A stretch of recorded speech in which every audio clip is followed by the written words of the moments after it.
ومن تبعهم بإحسان إلى يوم الدين أما بعد.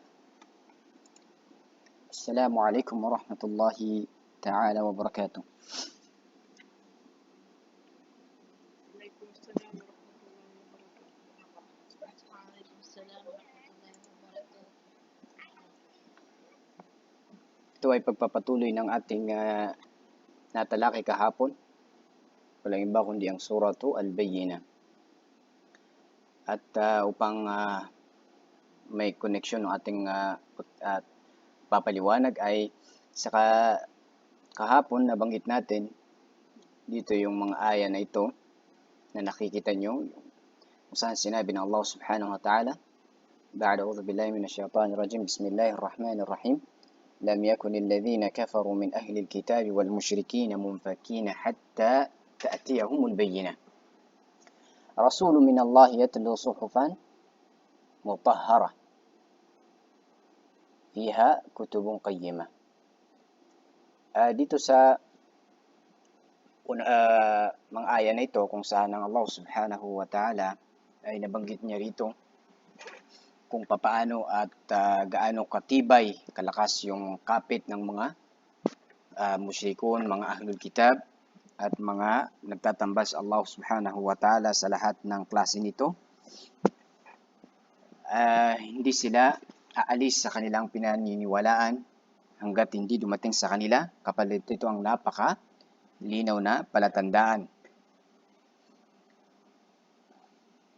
At ang palatandaan na ito ay walang iba kundi ang propeta sallallahu alaihi wasallam. At minsan din ang propeta Muhammad sallallahu alaihi wasallam ay itong pagsabi rito na bayyina malinaw na palatandaan ay katulad din ng pagbabanggit minsan sa propeta sallallahu alaihi wasallam na siya ay nur, siraj, liwanag, no? Mga kahalintulad nito na mga katangian o pangalan. At ang sugo na ito ay may dalawang katangian dito na binanggit ang Allah subhanahu wa ta'ala. Siya ay una ay rasul. At the same time siya ay yatlu. Pinabasa niya anong man na nakasulat dito sa kasulatan na ito na mutahhara. La yamassuha illa al-mutahharun. Na kung saan ito ay hindi nahawakan maliban lamang sa mga dalisay at malilinis. At natalaki natin ang ilan sa mga batas hinggil dito. At dito mga kapatid sa pananampalatayang Islam, yung pagsasabi rito ng Allah subhanahu wa ta'ala na pagsabi na nasuhuf, kapag sinabi na suhuf ay kasulatan na parabagang nangangahulugan na ito ay nakasulat, nakatala sa isang kalatas o ano paman, no, suhuf. Tulad ng nababanggit ng ating mga ulama, maaring ito ay ang lawhil mahfuz o di kaya ay ang nasa harapan o di kaya ay daladala ng mga anghel, no, as-suhuf. Kung saan ito ay nakasulat. At ito ay parang mayroong ito na parang ima, parang ito ay may pagpapahiwatig na kung saan ang Allah subhanahu wa ta'ala itong pagsabi niya na suhuf ay parang may pagpapahiwatig sa propeta sallallahu alaihi wasallam na isulat itong Quran. Isulat ang Quran. At makikita natin na ang Quran ay ito ay nakasulat sa panahon ng propeta Muhammad sallallahu alaihi wasallam sa magkakaiba-iba na mga kung ano man yung nakasanayan o di kaya ginagamit nila kapag sila ay nagsusulat.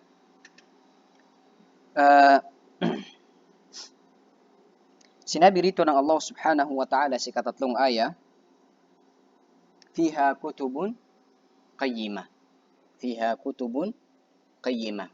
Itong suhuf na ito, kasulatan na ito, ay napapaloob dito ang mga kutub, mga kung tawag natin ay aklat, no? Makita natin na ito ay tinawag na kutub, plural, fiha kutubun qayyimah. Itong Quran na ito ay napapaloob dito ang mga aklat. At yun ay dahil sa ang Quran, kung ating titingnan, ay napakarami yung mga usapin dito. Kaya nga katulad kanina ng discussion ni Ustad Salman, makikita ninyo na aklat ng tahara, aklat ng saum, aklat ng sala. Nakita nyo?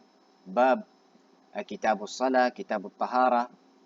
So, ganun ang, yun ang dahilan kung bakit ito ay plural. Kasi kung makikita natin ang Quran, lahat-lahat ito ay tilalaki dito ng Allah subhanahu wa ta'ala. Katulad halimbawa ng pag-utos dito ng Allah subhanahu wa ta'ala ng sala, ng zaka, ng pag-aayun at ng pag-hajj.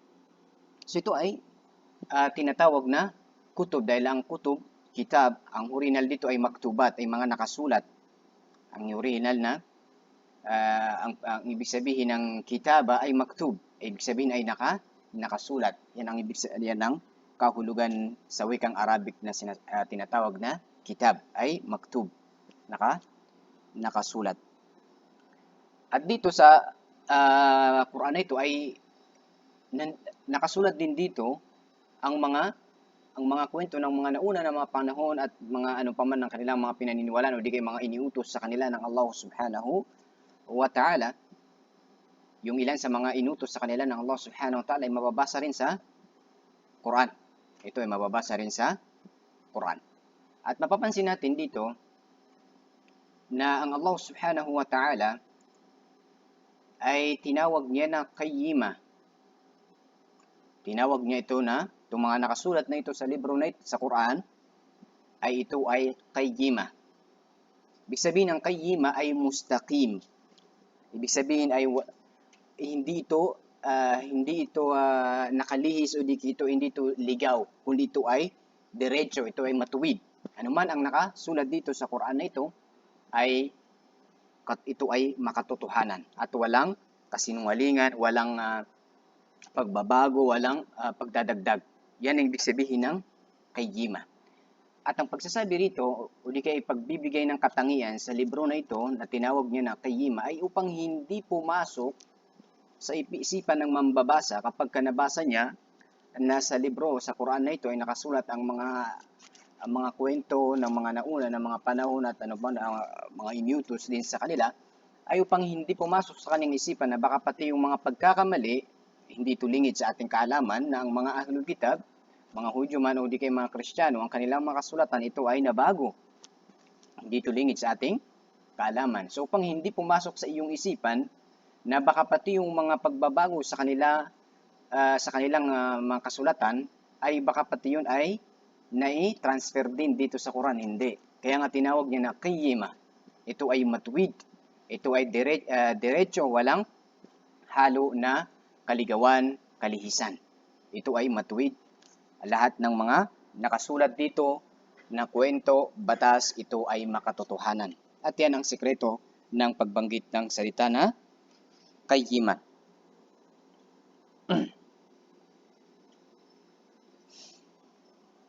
At dito, sa masasabi natin dito sa kutub na ito, ay katulad din ito ng suhuf, no?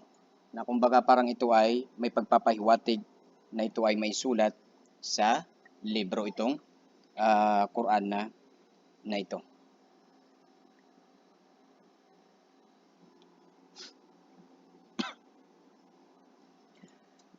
Sa susunod na aya, dito ay sinabi ng Allah subhanahu wa ta'ala pagkatapos dumating sa kanila ang bayyina, ang malinaw na palatandaan, ay binanggit dito ng Allah subhanahu wa ta'ala o kung ano ang kanilang naging response o naging kalagayan pagkatapos dumating sa kanila ang bayyina na sinabi ng Allah subhanahu wa ta'ala sa unang aya.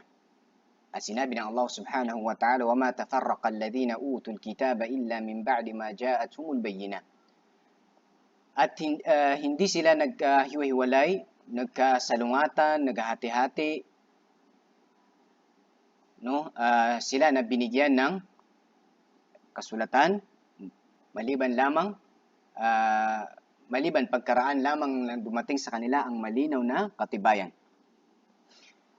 Dito sa aya na ito, ang Allah subhanahu wa ta'ala ay ginamitan niya ng wama tafarraqa.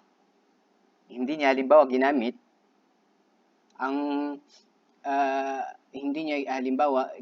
yung salita na ginamit diyan ginamit niya sa unang aya na pagkayapukko. No, hindi niya yun ginamit dito sa aya na ito. Kundi ang ginamit niya ay wama tafarraqa.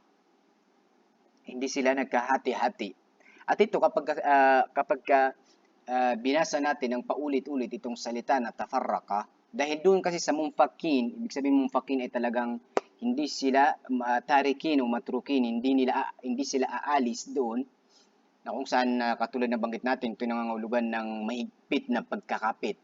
Kapag sinabi ng pagkayafuku, ginagamit yan doon sa bagay. Kapag kahihilain mo yung bagay na napakahirap hilain, ay ang ginagamit dito na salita ay yung fakka. Kaya nga, ito ay madalas na ginagamit nila sa mga kandado. No? Ginagamit nila ito sa kandado.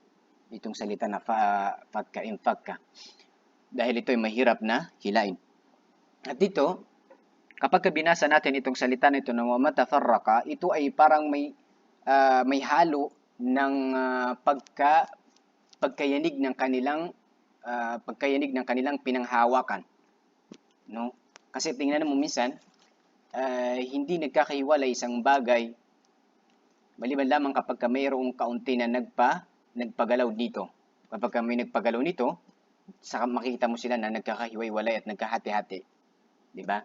So dahil itong mga kufar at saka mga musyrik o mga ahlul kitab, musyrikun ay nagkakaisa sila at malakas ang kanilang kapit doon sa kanilang pinanghawakan o pananampalataya nung dumating sa kanila yung malinaw na katibayan mula sa Allah subhanahu wa ta'ala ay tafarraka, parang nayanig yung kanilang pagkakaisa.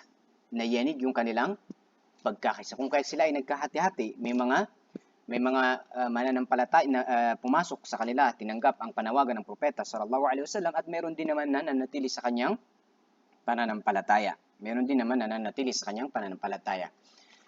At makikita natin mga kapatid sa pananampalatayang Islam ng paggamit dito ng utul kitab. Doon sa unang aya, makikita natin na tinawag sila ng Allah na ahlul kitab. Sa unang aya, makikita natin na sila ay tinawag ng Allah ng ahlul kitab. Pero dito sa aya na ito ay tinawag sila na utul kitab. Ano ang pinagkaiba ng dalawa? Ang ahlul kitab, ibig sabihin ng ahl ay parang kasama siya doon, no? Kasama siya doon sa mga pamilya, halimbawa ahl pamilya. Ibig sabihin ay kapag sinabi ka ng ahlul mihna, ahlul kitab, ahlul sayara, ibig sabihin ay kasama siya na nagmamay-ari nito. Di kasama, kabilang siya doon sa bagay na yon. Halimbawa, kapag sinabi natin ay pamilya ng mga maalam, ibig sabihin ay kasama kasama kanila doon, kasama ka sa pamilya nun, ibig sabihin kasama ka sa mga maalam. Pero kapag sinabi mo na ahlul kitab, hindi nangangahulugan na ang lahat ay meron siya nito. Hindi nangangahulugan ang lahat ay meron siya nito. Halimbawa, tinawag sila ng ahlul kitab, hindi nangangahulugan na ang lahat ng mga Hudyo ay maalam. Ibig sabihin ay kung isa-isahin mo, no? Isa-isahin mo. Pero pag inano mo siya ng pangkalahatan, ay matatawag mo na sila ay ahlul kitab. Pero kapag iisa-isahin mo sila, hindi naman lahat sa kanila ay maalam. Kung ano man ang ipinahayag sa kanila ng kasulatan ng Allah subhanahu wa ta'ala. So yun ang pinagkaiba ng uto. Kapag sinabi naman na uto, ay ibig sabihin ay binigyan. So ibig sabihin ay meron silang kaalaman. Dahil sila ay binigyan. Ito ay mayroong kaalaman. Siya ay may kaalaman. Sila ay may mga kaalaman. Dahil uto, ang ginamit dito ay may uto. No, binigyan. So ito ang pinagkaiba ng dalawa. At dito sa pagbabanggit dito ng Allah subhanahu wa ta'ala na sila ay binigyan, kumbaga ito isang subhanallah, isa ito sa bagay na katulad ng nabanggit natin nung kahapon, na ito ay isang pambabatikos sa kanila na mayroon sa kanila ni pinahayag mula sa Allah subhanahu wa ta'ala, ay ganun pa man ay sila yung mga tao na nasa kaligawan. Sila yung mga taong nasa kaligawan at hindi napatnubay na supposed to be dahil sila ay pinahayagan, dapat sila ang mas nasa patnubay o di kaya nasa gabay, no? At makikita natin dito na ang Allah Subhanahu wa Ta'ala hindi niya binanggit dito yung musyrikun, kundi ang binanggit lamang niya ay ang mga napagkalooban ng kasulatan. Hindi katulad doon sa una na binanggit niya yung mga musyrikun. Pero dito, ang binanggit lamang niya ay ang mga ahlul kitab. Ito ay nagpapatunay, katulad ng nabanggit ng isa sa ating mga ulama sa tafsir, na kung bakit sila lang ay ang binanggit dito sa bagay na ito, sapagkat ito ay bilang kumbaga dahil sa labis na pamimintas, panunuligsa sa mga tao na ito, dahil sila yung may kaalaman pero sila yung naligaw. Sila yung may kaalaman, sila yung mga naligaw o di kay gumagawa ng mga ipinagbabawal di kay mga labag sa utos ng Allah Subhanahu wa Ta'ala, na bagaman sila ang may mga kaalaman. At ito yung bagay na kumbaga talagang hindi katanggap-tanggap o di kay kumbaga hindi katanggap-tanggap, no? Ito yung bagay na hindi katanggap-tanggap. Magkaiba yung kaya nga makikita natin na ang Allah Subhanahu wa Ta'ala sa Quran, meron siyang binigyan ng dalawang halimbawa. Binanggit ng Allah Subhanahu wa Ta'ala ng halimbawa, inihalimbawa niya itong dalawang ito, bagaman itong dalawa na ito ay meron silang kaalaman. Meron silang kaalaman. Pinagkalooban sila ng kaalaman, ngunit hindi ito nakapagbigay pakinabang sa kanila, no? Dahil sila ay mga naligaw. Itong dalawang ito, ang binigyan o inihalimbawa sila ng Allah Subhanahu wa Ta'ala na mababasa natin sa Quran na walang kahalintulad na napakasamang paghalimbawa. Yung napakasamang paghalimbawa na inihalimbawa sa kanila ng Allah Subhanahu wa Ta'ala na kailanman hindi natin mababasa sa ibang mga tao, no? Sa iba man ng mga nilalang. Katulad dito ay yung paghalimbawa ng Allah Subhanahu wa Ta'ala doon sa tao na ipinagkalooban ng Allah Subhanahu wa Ta'ala ng kaalaman. Subalit imbis na siya ay mapunta sa katuruan, gabay, siya ay nalihis. Ang Allah Subhanahu wa Ta'ala, sinabi niya, وَاتْلُ عَلَيْهِمْ نَبَأَ الَّذِي آتَيْنَاهُ آيَاتِنَا فَانْسَلَخَ مِنْهَا فَأَتْبَعَهُ الشَّيْطَانُ فَكَانَ مِنَ الْغَاوِينَ. Basahin mo sa kanila. Sinabi ng Allah Subhanahu wa Ta'ala kay Propeta Muhammad sallallahu alaihi wasallam, basahin mo sa kanila ang kwento siya na pinagkalooban namin ng kaalaman, palatandaan. Fansalakha minha, pero siya inalihis dito. Fa'atba'ahu syaitan, at siya ay sinundan ng syaitan, fakana minal ghawin, kung kaya siya ay napabilang sa mga taong ligaw. At dito sa aya na ito, tinapos ito ng Allah Subhanahu wa Ta'ala ng kanyang paghalimbawa dito sa taong ito na kanyang pinagkalooban ng kaalaman. فَمَثَلُهُ كَمَثَلِ الْكَلْبِ إِنْ تَحْمِلْ عَلَيْهِ يَلْهَثْ أَوْ تَتْرُكْهُ يَلْهَثْ. Ang kahalintulad niya ay kahalintulad ng aso. Subhanallah, sa Quran ay walang hinalintulad ng Allah Subhanahu wa Ta'ala na aso maliban dito sa taong ito. Na hinalintulad niya sa isang aso, إِنْ تَحْمِلْ عَلَيْهِ يَلْهَثْ أَوْ تَتْرُكْهُ يَلْهَثْ. Parehas kung siya ay iyong pagtatabuyan o tatalikuran lamang, ay nakalabas yung kanyang dila. Ikalawa, sinabi ng Allah Subhanahu wa Ta'ala, مَثَلُ الَّذِينَ حُمِّلُوا التَّوْرَاةَ ثُمَّ لَمْ يَحْمِلُوهَا كَمَثَلِ الْحِمَارِ يَحْمِلُ أَسْفَارًا. Ang kahalintulad, sabi niya, ng mga nagdadala ng Taurah, ito ang tinutukoy ito yung mga Hudyo, ay kahalintulad, ay pagkatapos, ثُمَّ لَمْ يَحْمِلُوهَا, ay meron silang kaalaman, ngunit hindi nila ito sinusunod. كَمَثَلِ الْحِمَارِ يَحْمِلُ أَسْفَارًا, ay kahalintulad ng himar. Ibig sabihin, kahalintulad ng donkey, na meron siyang dala-dala pero hindi naman niya napapakinabangan kung ano ang kanyang dala-dala. At kung bakit ito ang pinakamasama na paghalimbawa sa kanila ng Allah subhanahu wa ta'ala ay napakaklaro katulad ng nabanggit natin dahil sila yung may kaalaman pero sila pa yung naliligaw. Sila pa yung naliligaw. At dito, ganoon din sa aya na ito na sila ay binanggit ng Allah subhanahu wa ta'ala at hindi na niya binanggit ang musyrikun. Hindi na niya binanggit ang musyrikun. Yan yung una. Pangalawa, kung bakit hindi niya binanggit ang musyrik dito sa aya na ito, ay sapagkat ang mga ahlul kitab, sila na napagkalooban ng mga kasulatan, ay sila yung mas higit na mas malakas ang kanilang pananalig. Bakit? Dahil meron silang kasulatan. Ibig sabihin ng kitaba, nakasulat. No? At alam natin na ang pinakamalakas na katibayan o di kay panghawakan mo ay kapag ka nakasulat. Kapag ka nakasulat. Kaya nga Allah subhanahu wa ta'ala binanggit niya sa ibang mga aya na kapag ka magkakaroon kayo ng idha tadayantum bidainin faktubu. Kapag ka kayo ay mag-uutangan, ang Allah subhanahu wa ta'ala iniutos niya ito kapag kayo ay mag-uutangan, uutang ka doon sa tao, faktubu. Isulat niyo ito.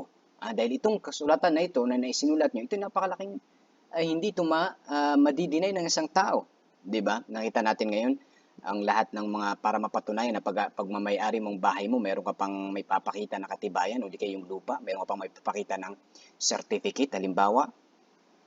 Nakita nyo? Dahil ito ay malakas na pinanghawakan ng tao. Kung kaya't, sila na pinagkalooban ng mga kasulatan ay malakas ang kanilang pinanghahawakan. So kung sila na mas malakas ang kanilang pinanghahawakan dahil meron silang kasulatan, ay tafarraku, ay sila ay nahati-hati at nagkahiwa-hiwalay na may mga mananampalataya at merong nanatili sa kanyang pumasok sa Islam at merong namang nanatili na sa kanyang kufar, ay how much more yung mga musyrikun. Kapag tinawag ng mga musyrikun ay sila yung mga ahlul jahiliya.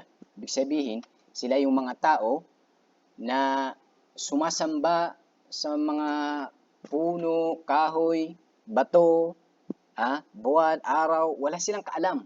Bakit? Dahil wala silang alam. Sila yung mga mangmang. Sila yung mga mangmang. So, mas lalo na sila ay tatanggap ng katotohanan. Mas lalo na sila ang tatanggap ng katotohanan kumpara doon sa mayroon siyang kasulatan pero nagmamagaling. No? Sinasabi niya na, alam niyo, kaya nga minsan, napakahirap din minsan na ikaw ay makipag-usap sa isang may alam. Sa isang may alam, dahil minsan kapag itatamo mo siya ay mangangatwiran. Bakit? Dahil binibilang niya ang kanyang sarili na may alam. So napakahirap na siya ay iyong kausapin, halimbawa ukol sa kanyang pagkakamali dahil siya ay mangangatwiran at mangangatwiran. Hindi ka kahalintulad ng walang alam na kapag ka naipaliwanag mo sa kanya ng maayos, tatanggapin niya. Bakit? Dahil alam niya na wala siyang alam. Kaya nga makikita natin sa panahon ng propeta sallallahu alaihi wasallam na may mga Hudyo na mga pumasok sa Islam katulad ni Abdullah bin Salam. Pero kakaunti lamang, hindi kahalintulad ng mga pagano, mga musyrikun sa panahon ng propeta sallallahu alaihi wasallam, napakarami. Yes, may hindi tumanggap sa kanila sa panawagan ng propeta sallallahu alaihi wasallam, pero mas marami yung pumasok sa Islam kumpara sa mga Hudyo sa panahon ng propeta sallallahu alaihi wasallam na pinagkalooban ng libro. So kung dito sa aya na ito ay sila na may pinagkalooban ng kasulatan ay nagkahiwa-hiwalay na hati-hati sila, so how much more yung mga walang alam.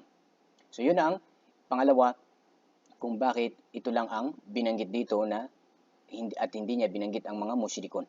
Illa min ba'di ma ja'athumul bayyinah.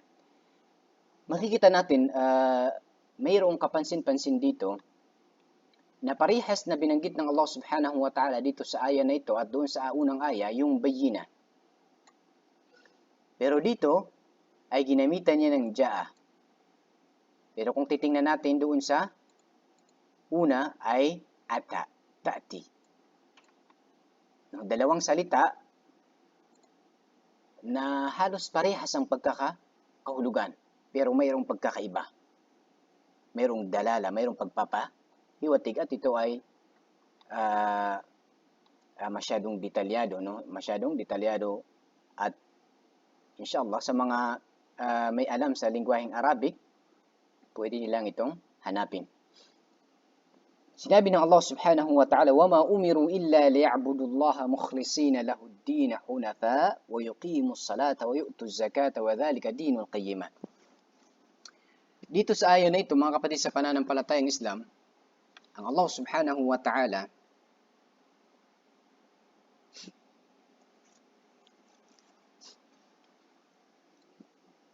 kapag inulit-ulit mo itong wama umiru at walang iniutos sa kanila illa maliban, no? Para bagang itong ma at saka yung illa ay nangangulugan na parang walang iba na iniutos sa kanila, no? Hasr, tinatawag nila ito na hasr. Walang iba na iniutos sa kanila. Pagkatapos ay binanggit dito yung ng Allah subhanahu wa ta'ala yung pagsamba sa kanya ng mukhlisin, ikhlas, at saka yung pagtataguyod ng sala at pagbibigay ng zakah. Tatlo lang. At kapag binasa natin ng pinagnilay-nilayan natin, wama umiru, para bagang nagpapahiwatig dito na parang may pagpapahiwatig na parang sinasabi sa kanila na walang ibang iniutos sa kanila. No? Parang walang ibang iniutos sa kanila maliban lamang nasambahin ng Allah subhanahu wa ta'ala at ganito ganyan. At itong binanggit ng Allah subhanahu wa ta'ala ay ito rin ang mga iniutos ng Allah subhanahu wa ta'ala sa mga nauna. Propeta Musa alayhi salam, Isa, Ibrahim, pagsamba sa Allah subhanahu wa ta'ala ng ikhlas, pagtatawid ng sala, pagbibigay ng zakah. Para bang pagsasabi, walang ibang iniutos sa kanila na bago maliban na ito rin ay nakasulat sa kanilang kasulatan. Itong mga ahlul kitab, itong mga iniutos sa kanila pasambay ng Allah subhanahu wa ta'ala, hindi ito bago dahil ito rin ay kahit sa kanilang mga kasulatan ay iniutos din sa kanila. Sa mga nauna na mga propeta, iniutos din sa kanila ito na sumamba sa Allah subhanahu wa ta'ala. Wa maumiru, walang ibang iniutos sa kanila maliban sa kung ano ang nakalagay din sa kanilang mga kasulatan. Ito yung mapapansin natin kapag babasahin natin itong salita na ito. At itong pagsasabi rito ng Allah subhanahu wa ta'ala ng wama umiru, pagkatapos ay iniisa-isa niya, ay para bagang sinasabi sa kanila, parang mayroong katanungan dito na paano na sila ay hindi naniniwala, paano na hindi sila tanggapin, hindi sila manampalataya sa Allah subhanahu wa ta'ala, samantalang itong ipinaguutos sa kanila ay napakadali. Magsamba sa Allah subhanahu wa ta'ala nag-iisa at ang pagtataguyod ng sala at ang pagbibigay ng zakah. Ito lamang ang binanggit ng Allah subhanahu wa ta'ala bilang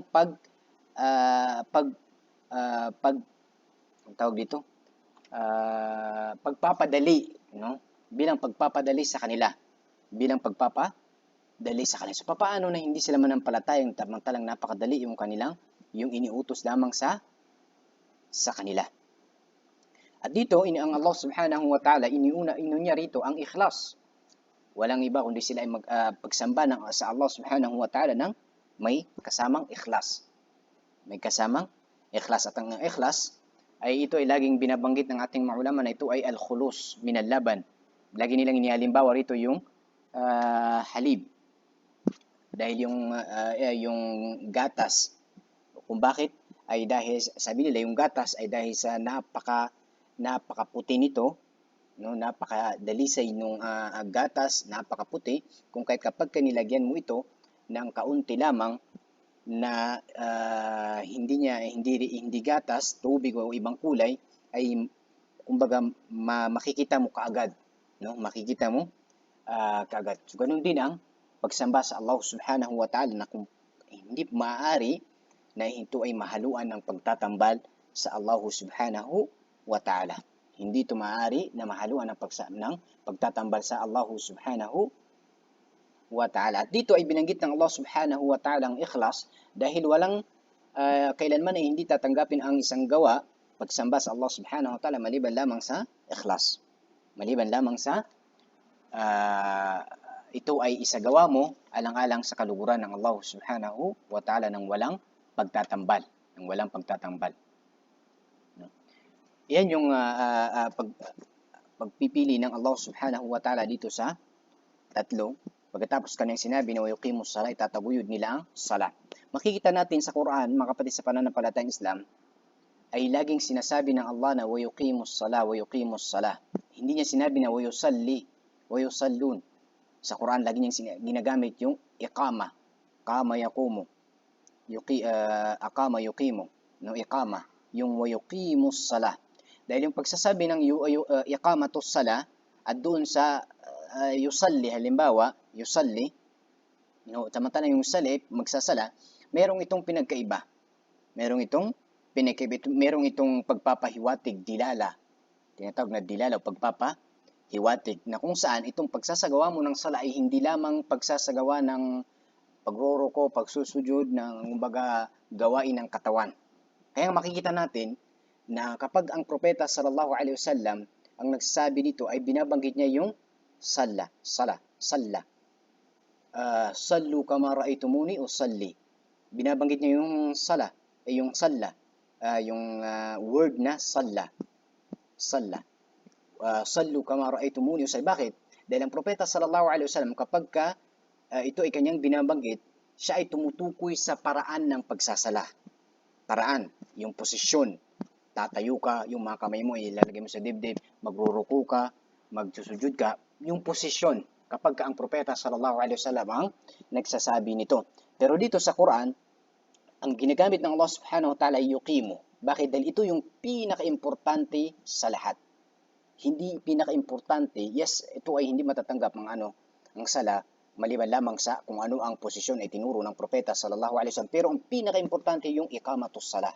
Ibig sabihin, ito ay isasagawa mo ito ng may spiritual. Ikaw ay concentrate na ito ay iyong ginagawa malayo sa pagpapakitang tao, malayo sa pagtatambal sa Allah subhanahu wa ta'ala. Talagang ito ay mayroong khushu', no? Yuqimus sala. Ito yung importante sa lahat kapag ikaw ay magtataguyod ikaw ay magsasagawa ng sala. At yun ang sikreto ng paggamit ng salitang yuqimus sala.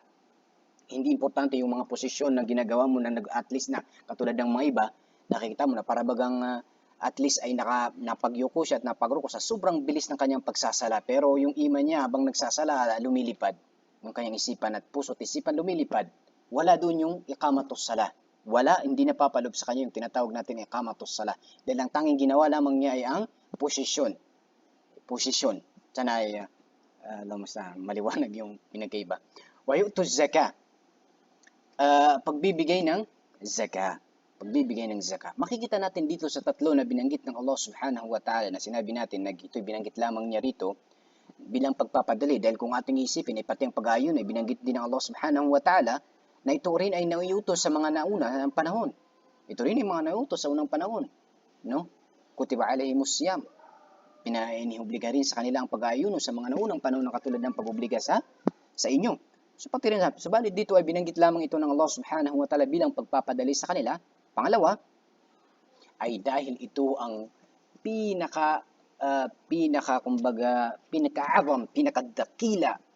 na sha'ir, o di kaya tawag dito, anong tawag dito? Ustad Salman, anong tawag dito sa sha'ira? Min sha'iril Islam? Nandito ba si Ustad Salman?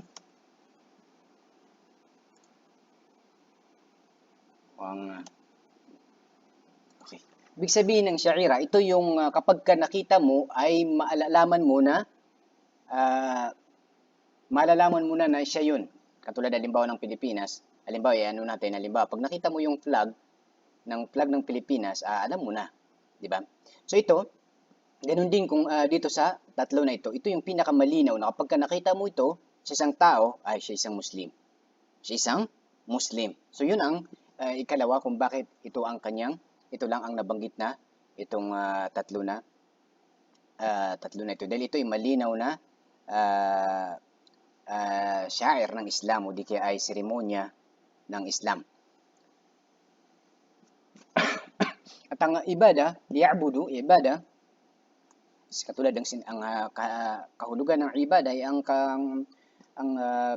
pinakamainam o di kaya pinakamainam na nagbigay ng kahulugan nito ay ang sinabi ni Ibn Taymiyyah rahimahullahu ta'ala na ismun jami'un likulli ma yuhibbuhu Allahu wa yardah min al-aqwali wal af'ali al-zahira wa al-batina.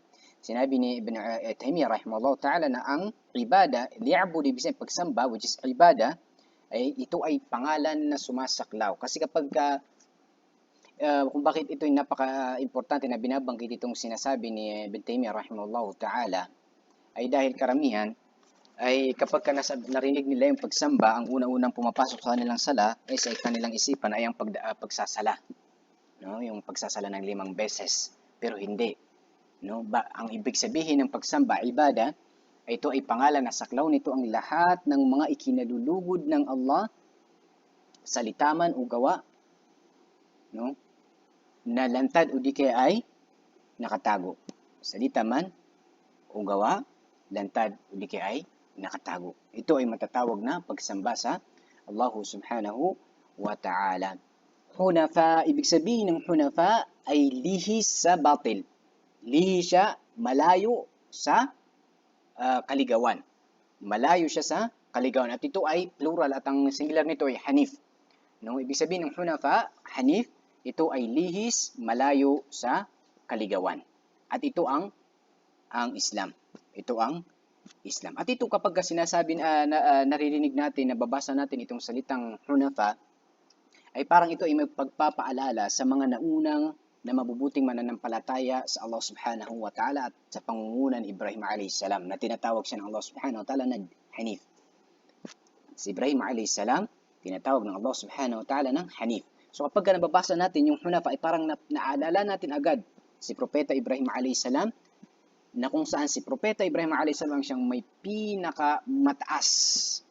No, nababanggit natin ng mga ulama na siya yung may pinakamataas na narating na antas ng tauhid, pagpapakaisa sa Allah subhanahu wa ta'ala. Kung kaya siya lagi yung nababanggit sa Quran na Hanif, no? Si Ibrahim alayhi assalam. Hunafa, no, lihis at ano. At itong ibig sabihin ng Hanif na lihis at malayo sa kaligawan, ito ay mayroong pagpapahiwatig na pagdating sa paniniwala, akida sa Allah subhanahu wa ta'ala ay walang tinatawag dito na ikaw ay nasa gitna. Dalawa lamang. Ikaw ay nasa kaligawan o ikaw ay nasa tama. Ikaw ay nasa kaligawan o di kaya ikaw ay nasa tama. Dalawa lamang. Walang magsasabi dito na ako ay nasa gitna na katulad ng mga ilan sa mga kapatid natin na minsan kapag nakikita mo ay nag-ano yung mga mubtadi o di kaya mga nataong nasa kaligawan at nakita mo yung mga sa katama, sabi niya para hindi ako ako ay sa gitna lamang. Walang tinatawag na yun. Ang nasa gitna lamang pagdating sa akida ay ang mga hipokrito. Ang mga hipokrito kapag kasama nila ang mga mananampalataya, kami aman na, kami nananampalataya. At kapag nandun naman sila sa mga hindi mananampalataya, mga kufar, sabi nila hindi, kami lang ay nagpapanggap o di kami lang ay namimintas sa kanila. No? Sinasakin lamang namin sila. Tanging ang mga hipokrito ang nasa gitna. Pero sa usapin na akida, ay ikaw ay dalawa lamang ito. Ikaw ay nasa kaligawan o di ikaw ay nasa tama.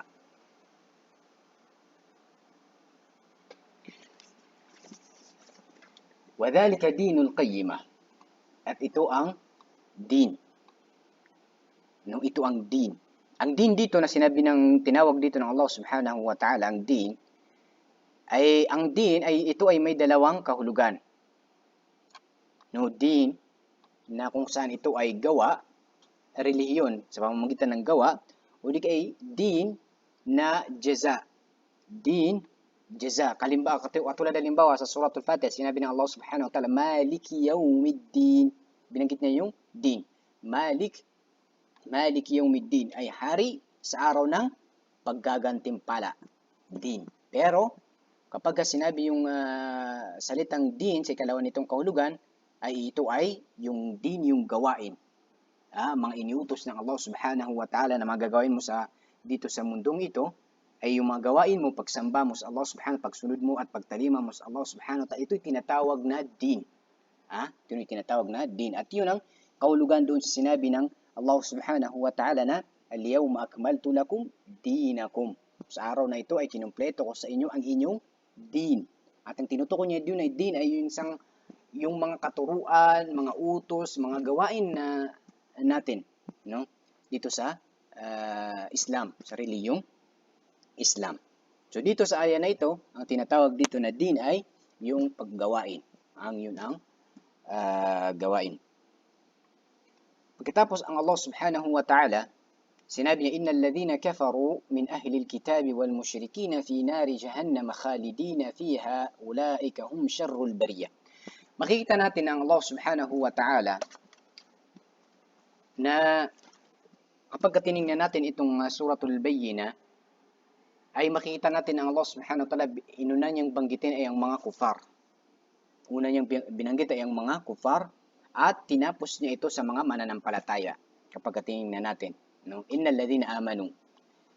Ang Allah subhanahu wa ta'ala, inuna niya yung mga kufar, pagkatapos ay binanggit naman niya yung mga mananampalataya sa kanya. At ito yung makikita natin na palaging dinadaanan ng Quran. Yung kumbaga pagka binanggit niya yung mga nasa tama, babanggitin niya yung mga nasa kaligawan. Pag binanggit niya yung impyerno, babanggitin niya yung paraiso. Babanggitin niya yung paraiso. Nakita niyo yung ganito.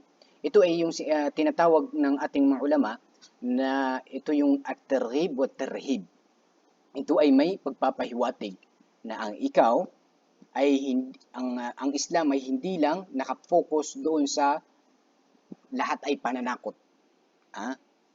Lahat mali yung halimbawa, isang mangangaral na abang siya ay nangangaral, ang lahat ng kanyang binabanggit ay lahat pananakot. Kapag ikaw ay pumatay, papasok ka ng impyerno. Kapag ito yung ganit, magkakasala ka. Kapag ito yung lahat pananakot, hindi maganda yung resulta nito sa isang tao. Hindi niya nababalanse. No? Hindi niya nababalanse. Hindi maganda yung resulta nito sa tao. Mawawalan ng pag-asa yung tao. Isa ito sa mga masamang resulta kapag ang lahat ng iyong mga sinasabi, pangangaral sa mga tao ay lahat na pananakot. Ang Quran hindi ganyan. Pag nakita natin ang Quran, na siya ang Quran ang siyang the best natin na magtuturo, no? The best na magtuturo sa atin ang Quran. Ang Quran hindi niyan, laging merong at-targhib wa tarhib. Pananakot at panghihikayat. Merong pananakot at panghihikayat. Pag binanggit ang mga kufar, babanggitin ang mga mananampalataya. Pag binanggit yung parusa ng mga kufar, babanggitin ng Allah subhanahu wa ta'ala yung gantimpala ng mga mananampalataya. No, para balanse. Hindi naman pwede na ikaw na mangangaral na lahat-lahat ng sasabihin mo ay para lahat panghikayat. Pag ikaw ay nagkasala, patatawarin ka ng Allah subhanahu wa ta'ala. Pag ikaw ay nagkasala ulit, ganito, ganyan. Lahat ng panghikayat, lahat panghikayat. Ang nangyayari, naging makasalanan yung tao dahil walang problema ang Allah subhanahu wa ta'ala mapagpatawad. Ang Allah subhanahu wa ta'ala mapagpatawad. Yes, ang Allah subhanahu wa ta'ala mapagpatawad pero napaka mabagsik o di kaya ay napakatindi magparusa sa mga makasalanan. Ito yung dapat na matutunan ng isang mangangaral. Balanse. Hindi lahat ay pagpapahikayat at hindi naman lahat ay pagbabanta. No? Isa ito sa mga napaganda na nakikit-aral na makuha natin sa Quran. At dito, ang Allah subhanahu wa ta'ala, pagkatapos niyang mabanggit yung mga kufar, pagkatapos mabanggit ng Allah subhanahu wa ta'ala, binanggit niya rito sinunod niya rito ay ang kahihinatnan o di kay yung gantimpala o di kay parusa ng mga kufar ng hindi mga mananampalataya tumalikod sa Allah subhanahu wa ta'ala. Innal ladhina kafaru min ahli alkitabi wal mushrikina fi nari jahannam khalidina fiha ulaika hum syarrul bariyah. Dahil malapit ng ating oras ay inshallah pabibilisin natin. Dito ay ang Allah subhanahu wa ta'ala, mag-ano lang tayo. Ang Allah subhanahu wa ta'ala ay sinabi niya, no? Sinabi ng Allah subhanahu wa ta'ala na sila ng mga kufar, na mga ahlul kitab at mga musyrikun ay sila ay mapupunta lahat sila sa para sila sa impyerno. Jahannam. Jahannam. Khalidina fiha. Dito makikita natin na Allah subhanahu wa ta'ala kapag binabanggit niya yung paraiso at saka yung impyerno, laging ito may sinasabi ng Allah subhanahu wa ta'ala, yung khalidin. Ganon din sa paraiso, khalidin. No? Khalidin. Sa walang hanggan, itong khalidin. Ito kapag binabasa natin dito, itong mga kapatid sa pananampalatayang Islam, itong salita nito na khalidin ay parang nagpapaalala sa atin. Nagpapaalala sa atin na itong buhay natin dito sa mundo ay pansamantala lamang. Pansamantala lamang. Kung kahit huwag nating pipiliin ang buhay dito sa mundo sa buhay sa kabilang buhay. Buhay sa kabilang buhay. Dahil ang buhay sa kabilang buhay ay may simula at walang katapusan. May simula at walang hangganan. At yun ang dapat at pinaka-importante na iyong paghahandaan. So parang pinapahiwatig sa iyo ng Allah subhanahu wa ta'ala, khalidina fiha, ang buhay doon sa kabilang buhay, ito ay walang hangganan, walang katapusan. So bakit mo pipiliin ang buhay dito sa mundo na permanente lamang? Ulaika hum syarrul bariyah. Tinawag sila ng Allah subhanahu wa ta'ala ng pinakamasama na mga nilalang. Sila na mga kufara tumalikod at tumanggi na manampalataya sa Allah subhanahu wa ta'ala, tinawag sila ng Allah subhanahu wa ta'ala ng pinakamasamang nilalang. Subhanallah. Kabilang sa mga nabanggit ng ating mga masyayikh, napakaganda. Hum syarrul bariyah. Ibig sabihin ng syarrul bariyah ay khalika, ang pinakamasamang nilikaw nilalang. At ito ay saklaw nito ang lahat-lahat ng mga nilalang ng Allah subhanahu wa ta'ala. Ibig sabihin, mas masama sila kaysa sa mga baboy. Mas masama sila sa lahat ng mga hayop na mga nilikha ng Allah subhanahu wa ta'ala na iisipin ng mga tao na masama. Itong mga taong ito na tumalikod sa Allah subhanahu wa ta'ala, silang higit na masasamang tao. Subhanallah. Silang higit na pinakamasamang nilalang. Dahil sila ay nanampalataya sa Allah subhanahu, sapagkat sila ay binigyan ng Allah subhanahu wa ta'ala ang kaisipan, pandinig, mga mata, subalit hindi nila ito ginamit. No? Sila ay binigyan ng Allah subhanahu wa ta'ala ng utak, ng kaisipan. Sila ay mga tao na mas mainam kaysa mga nilikha ng Allah subhanahu wa ta'ala. Ngunit, itong biyaya sa kanila ng Allah subhanahu wa ta'ala hindi nila ginamit sa paghahanap ng katotohanan, hindi nila ginamit sa pag-utos at pagtalima sa mga pagsunod sa kautusan ng Allah subhanahu wa ta'ala. Sila ay naging pinakamasama ng mga nilalang. Sila ay pinakamasama ng mga nilalang sa balat ng lupa. Sa balat ng lupa. Dahil hindi sila nanampalataya sa Allah subhanahu wa ta'ala. Sa ibang aya, ang Allah subhanahu wa ta'ala kanyang sinabi, Inna syarra ad-dawabi 'inda Allahi alladhina kafaru fahum la yu'minun. Ang pinakamasarama na dawab, ibig sabihin yung mga gumagapang o di kayo naglalakad sa ibabaw ng lupa, ang paggamit dito na dawab ay nangangahulugan na lahat-lahat ng mga nabubuhay dito sa ibabaw ng mundo na mga nilikha ng Allah subhanahu wa ta'ala, ang pinakamasama sa kanilang lahat ay sila na mga kufar. Sila ay tumalikod sa Allah subhanahu wa ta'ala. At ang Allah subhanahu wa ta'ala, sinabi rin niya, Inna syarra ad-dawabi 'inda Allahi as-summul bukum alladhina la ya'qilun. Alladhina la ya'qilun. Ang pinaka masama na mga nilalang sa Allah subhanahu wa ta'ala ay ang al-bukum. Sila yung mga nagbingi-bingihan sa katotohanan. Naririnig nila yung mga katotohanan, wala silang pakialam. Nagbingi-bingihan sila. Bukum, hindi nila sinasabi yung katotohanan. Alam nila yung katotohanan pero hindi nila sinasabi. Dahil dito, sila ang pinakamasama ng mga nilalang sa Allah subhanahu wa ta'ala. Dito mga kapatid, sa pananampalatayang Islam, at ito yung pinaka-nice ko na yan dito sa ayan ito. Ang Allah subhanahu wa ta'ala ang siyang nagsabi na siya ang pinakamasamang nilalang. May mga kapatid natin minsan na mga kapatid natin nagkakamali na mas pinipili nila, nasasabi nila, ay buti pa yung mga hindi Muslim, ang babait, ang gaganda ng mga ugali, pero yung mga Muslim daw, nagsasala nga, pero ang pangit ng ugali. Allahu Akbar. Allahu Akbar. Yes, yung walang pag-aalilangan na itong mananampalataya na ito, itong Muslim na ito, ay nagkakasala siya dahil pangit ang kanyang ugali.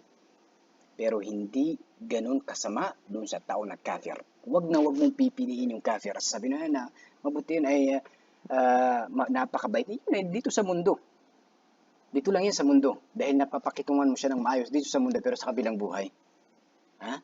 Sa kabilang buhay. Kasi tayong mga tao, lagi tayong tumitingin dito sa makakabenepisyo sa atin dito sa ibabaw ng mundo, pero nakakalimutan natin kung ano yung makakabenefit sa atin, makakapakinabang sa atin sa kabilang buhay. Yun ang pinaka-importante at pinakamahalaga at yun ang ating nakakalimutan. Wag mong pipiliin ang isang kafir kahit gaano po siya kalapit sa iyo, pamilya mo, at mas pipiliin mo siya kaysa isang mananampalataya. Dahil siya na kafir ang siyang pinakamasama sa ibabaw ng lupa. Silang pinakamasama na nilalang sa ibabaw ng lupa. Ito yung batas ng Allah. Subalit, iba naman yung usapin sa pakikitungo sa kanila. Iba naman yung usapin sa pakikitungo sa kanila. Dahil ang Allah subhanahu wa ta'ala ay makatarungan. Ang pakikitungo sa kanila, pinagkaiba ng Allah subhanahu wa ta'ala yung pakikitungo sa mga muharib, ibig sabihin na kinakalaban nila ang Islam, at doon sa mga tahimik lamang, hindi nila nilalantad ang kanilang pagkamuhi sa Islam. Nahimik lang sila. Magkaiba yung pakikitungo natin dyan. La yanhakum sa suratul Mumtahina, la yanhakumullahu alladhina lam yuqatilukum fid din wa lam yukhrijukum fi diyarikum an tabarruhum. Hindi kayo pinagbabawalan ng Allah subhanahu wa ta'ala doon sa hindi kayo kinalaban at hindi kayo pinaalis sa inyong mga tahanan na sila ay inyong pakitunguhan ng maayos.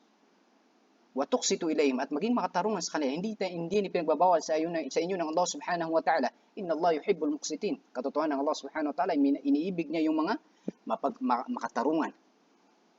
Makatarungan. At dito sa ibaba ng kasunod ng aya na ito ng Allah subhanahu wa ta'ala, ay doon lamang niya tayong pinagbawalan na makitungo ng maayos doon sa mga kinakumakalaban sa Islam. At pinatalsik kayo sa inyong mga tahanan. Pinatalsik kayo sa inyong mga tahanan. At yan, sila yung mga pinagbawalan sa atin ng Allah subhanahu wa ta'ala na pakitunguhan sila ng maayos. Ito sa pakikitungo. Pero sa pananampalataya, kung ano yung pananampalataya mo dito sa taong ito, ay siyang pinaka-masamang nilalang kapag siya ay tumalikod at hindi nanampalataya sa Allah subhanahu wa ta'ala. Innal ladhina amanu wa 'amilus salihati ulaika hum khairul bariyah. Katiyakan ang mga yaong naniwala sa Allah at sumunod sa kanyang sugo at gumawa ng mga kabutihan, sila ang pinakamabuti sa mga nilalang. Sila ang pinakamabuti sa mga nilalang. As long as siya ay mananampalataya sa Allah subhanahu wa ta'ala, kahit pa napakapangit ang kanyang ugali, ay piliin mo siya kaysa isang kafir na napakagandang ugali pero siya ay napakapangit ang kanyang pakikitungo sa Allah subhanahu wa ta'ala. Bakit? Dahil hindi siya nanampalataya sa Allah. Hindi siya nanampalataya sa Allah. Huwag mo unahin ang iyong sarili. Unahin mo ang Allah subhanahu wa ta'ala. Hindi porket maganda pakikitungo niya sa iyo at pangit ang pakikitungo niya sa Allah subhanahu wa ta'ala sa pamamagitan ng pagtalikod niya sa Allah, ay sabi niya, yan ang pinaka-the best. Para mas inuna mo ang iyong sarili kaysa sa Allah subhanahu wa ta'ala. Hindi. Unahin mo ang karapatan ng Allah subhanahu wa ta'ala. Dahil siya isang kafir at hindi nanampalataya sa Allah subhanahu wa ta'ala, mas pipiliin ko ang isang mananampalataya kahit pa man siya ay pangit ang kanyang ugali. Minsan tayo ay nagkakamali na kung saan ayoko nang ipasok itong bagay nito. Dito ang sinabi ng Allah subhanahu wa ta'ala, innal ladhina amanu wa 'amilus salihati ulaika hum khairul bariyah. Hindi kailanman magkakahiwalay ang pananampalataya at ang gawain. Dito sa aya nito, laging binabanggit ng Allah subhanahu wa ta'ala sa Quran. Hindi niya ito pinaghiwalay. Innal ladhina amanu wa 'amilus salihat. Sila na mga mananampalataya, dahil ang paniniwala, walang saysay kung ito ay walang kalakip na mabuting gawa. At ang mabuting gawa ay ang lahat-lahat ng napapaloob dito ang ikhlas, at sa pamamaraan ni Propeta Muhammad sallallahu alaihi wasallam, yan ang matatawag na mabuting gawa. Mabuting gawa. Kahit ito ay ikhlas sa Allah subhanahu wa ta'ala, hindi ayon sa pamamaraan ng Propeta sallallahu alaihi wasallam, hindi siya mabuting gawa. Ayon sa pamamaraan ng Propeta sallallahu alaihi wasallam, pero hindi ito ikhlas sa Allah subhanahu wa ta'ala, hindi siya mabuting gawa. Kailangan ay magkasama itong dalawang bagay na ito. Jazaohum 'inda rabbihim jannatu 'adnin tajri min tahtiha al-anhar khalidina fiha abada radiyallahu anhum wa radu an dhalika liman khashiya rabbah. Ito ang gantimpala ng mga nanampalataya sa Allah subhanahu wa ta'ala. Jannat. Ang jannat, ito ay makikita natin na minsan ay plural at minsan naman ito ay singular ng mga hardin at minsan ay hardin. Kapag plural, ay dahil ang tinutukoy rito ay ang mga iba't ibang klase ng mga paraiso. Alam natin ang paraiso, mayroong tinatawag na babur rayyan, mayroong tinatawag din na paraiso na para sa mga mag-aayuno, para sa mga siddiqin, para sa mga propeta ng Allah subhanahu wa ta'ala. Magkakaiba-iba yung antas ng mga paraiso ng Allah subhanahu wa ta'ala. Kapag sinabi na Jannah, singular, ay dahil sa ito ay paraiso. Doon sa salita na salita o katawag na sabihin, ito ay paraiso. Ito lahat ay paraiso. Pero sa klase, means yun ang dahilan kung bakit minsan nagiging plural dahil ang tinutukoy dito ay ang Jannah, ang mga klase ng paraiso na ito. Tajri min tahtiha, dito sa mga Jannatu Aden, ibig sabihin ng Aden, ito yung pinananahanan. Aden, iqama. Ibig sabihin ng Aden ay iqama, ay pinananahanan. Itong paraiso na ito ang panananahanan at pananatilihan ng mga mananampalataya sa Allah subhanahu wa ta'ala, na sa ibabaw ng kanilang mga mansyon ay dumadaloy dito ang mga ilog. At ang ilog ay nabanggit sa ibang aya yung mga klase ng mga ilog sa paraiso. Khalidina fiha abada radiyallahu anhum wa radu an. At dito ay mananatili sila rito abad. Radiyallahu anhum, nauna ang radiyallahu anhum, inuna ang salita na radiyallahu dahil ito ang pinaka-importante. Yung kaluguran ng Allah subhanahu wa ta'ala nauna rito ay dahil siya ang pinaka-importante. Siya ang may pinaka-importante. Bagkus ang kaluguran ng Allah subhanahu wa ta'ala ang siyang pinakamataas na makakamtan ng tao na ano ba yun? Pinakamataas na gantimpala na makakamtan ng isang mananampalataya sa Allah subhanahu wa ta'ala ay ang kaluguran ng Allah subhanahu wa ta'ala. Sinabi ng Allah subhanahu wa ta'ala, wa'ada Allahu al-mu'minina wal-mu'minat jannatin tajri min tahtiha al-anharu khalidina fiha wa masakin tayyibatan fi jannati 'adn wa ridwanun min Allah akbar. Pagkatapos banggitin ng Allah subhanahu wa ta'ala yung kanyang mga pangako sa mga mananampalataya, ang kanyang pangako sa kanila ng paraiso, sinabi ng Allah subhanahu wa ta'ala sa huli, wa ridwanun min Allah akbar. At ang kaluguran sa kanila ng Allah subhanahu wa ta'ala, ang karuguran mula sa Allah subhanahu wa ta'ala, akbar, ang siyang pinakamalaki. Noong pinakamalaking gantimpala ng Allah subhanahu wa ta'ala na makakamtan ng isang mananampalataya, katulad isang hadith na sahih na binanggit iniulat ni Al-Bukhari, ala u'tikum, sinabi ng propeta sallallahu alaihi wasallam na isang hadith na sasabihin ng Allah subhanahu wa ta'ala, yaqulullah, sasabihin ng Allah subhanahu wa ta'ala sa mga tao sa paraiso, ala u'tikum afdala min dhalik, ay gusto niyo nagbigay ko sa inyo ang mas higit na mainam kaysa gantimpala na pinagkaloob ko sa inyo. Sasabihin ng mga tao sa paraiso, bala ya Rab. Meron pa ba? Sabi nila, meron pa ba na mas the best, mas mainam dito sa mga pinagkaloob mo sa amin? Sasabihin ng Allah subhanahu wa ta'ala, uhillu alaykum ridwani fala askhatu alaykum ba'dahu abada. Ay pagkakaloob ko sa inyo ang aking kaluguran at fala askhatu alaykum ba'dahu abada, at hindi ako magagalit pagkatapos nito sa inyo. Kailanman ay hindi ako magagalit sa inyo. Ang kaluguran ng Allah subhanahu wa ta'ala ang siyang pinaka-importante sa ito. Waradu'an, at itong mga taong ito na nakapasok sa paraiso ng Allah subhanahu wa ta'ala, nalugod sila sa Allah. Bakit? Dahil sa pinagkaloob sa kanila ng Allah subhanahu wa ta'ala. Dhalika liman khashya rabba, at itong lahat ng ito ay para sa mga may takot sa Allah subhanahu wa ta'ala. Para sa mga tao na mayroong khashya, pagkatakot sa Allah subhanahu wa ta'ala. At ang khashya ay ito yung takot sa Allah subhanahu wa ta'ala na mayroong kasama na pagdadakila, mayroong kasama na pagrespeto, may kasamang pagdadakila, pagkailang at respeto sa Allah subhanahu wa ta'ala. Ito yung tinatawag na khashya, at ito ay hindi nagmumula maliban sa tao na may alam niya, batid niya ang Allah subhanahu wa ta'ala. Ibig sabihin ay maalam sa Allah subhanahu wa ta'ala, katulad ng sinabi ng Allah, innama yakhsha Allah min ibadihi al-ulama. Innama yakhsha Allah min ibadihi al-ulama. Katotohanan na ang may takot, may khashya sa Allah subhanahu wa ta'ala sa kanyang mga alipin ay ang mga ulama, ang mga maaalam. Bakit? Dahil batid nila, alam nila ang Allah subhanahu wa ta'ala. Ito ang kung halimbawa ito, pinagkaiba ng khashya sa khawf, pinagkaiba ng khashya, ito ay para lahas ito tinatawag na takot. Subalit meron itong pinagkaiba, no? Dahil ang khawf ay kapag yung salita na khawf ay pagkatakot din, pero kapag nabasa mo yung khawf, ay ibig sabihin nun ay yung natatakot ka doon sa tao na hindi mo alam kung meron ba siyang kakayahan na ikaw ay mapahamak o hindi. So natatakot ka sa kanya dahil baka ako ay mapahamak o hindi. Pero nag-aalinlangan ka pa rin kung mapapahamak ka niya, mapipinsala ka niya o hindi. So yun, yung takot na nararamdaman mo, yun ang tinatawag na khawf. Pero yung khashya ay kapag nakaramdam ka ng pagkatakot at batid mo na kailanman ay hindi mo ito matatakasan. Yun ang tinatawag na khashya. Batid mo na kailanman ay hindi mo ito matatakasan. So itong nararamdaman mo na pagkatakot, yun ang tinatawag na khashya. At alam natin na kailanman ay hindi natin matatakasan ang Allah subhanahu wa ta'ala. Paumanin at masyadong mabilis ang ating at dahil lumagpas tayo sa oras, wallahu ta'ala alam, wa sallallahu ala nabina Muhammad wa ala alihi wa sahbihi wa sallam.